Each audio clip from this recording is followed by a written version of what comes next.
In today's video, I'll be showing you how to check if your email address has ever been involved in a data breach. What this means is when you register to a website, you will provide them your email address, your name, you may have even provided them bank details, anything like that. And if their site gets breached by a hacker, they manage to get loads of personal information off that website, you can then view which sites have had a data breach. All you need to do is click on the link that's in the description below and you will end up on a page that looks like this.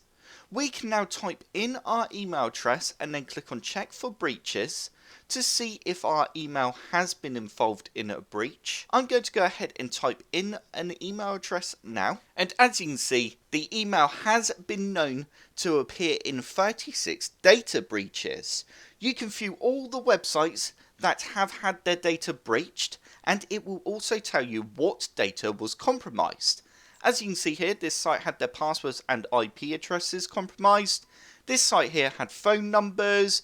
We also have credit card data from Home Chef there. So you can actually click on more about this breach as well, and it will tell you a bit more information as well, when the breach happened, what date, and stuff like that, and also a bit more about what data was released. If you were signed up to the website that had been breached, then it's definitely worth changing all the passwords for all your accounts, especially if you were using the same password on, say, Home Chef, and then the same password on your emails.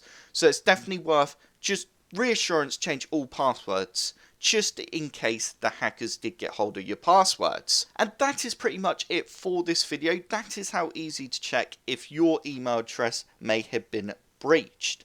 I hope you did enjoy this little quick video.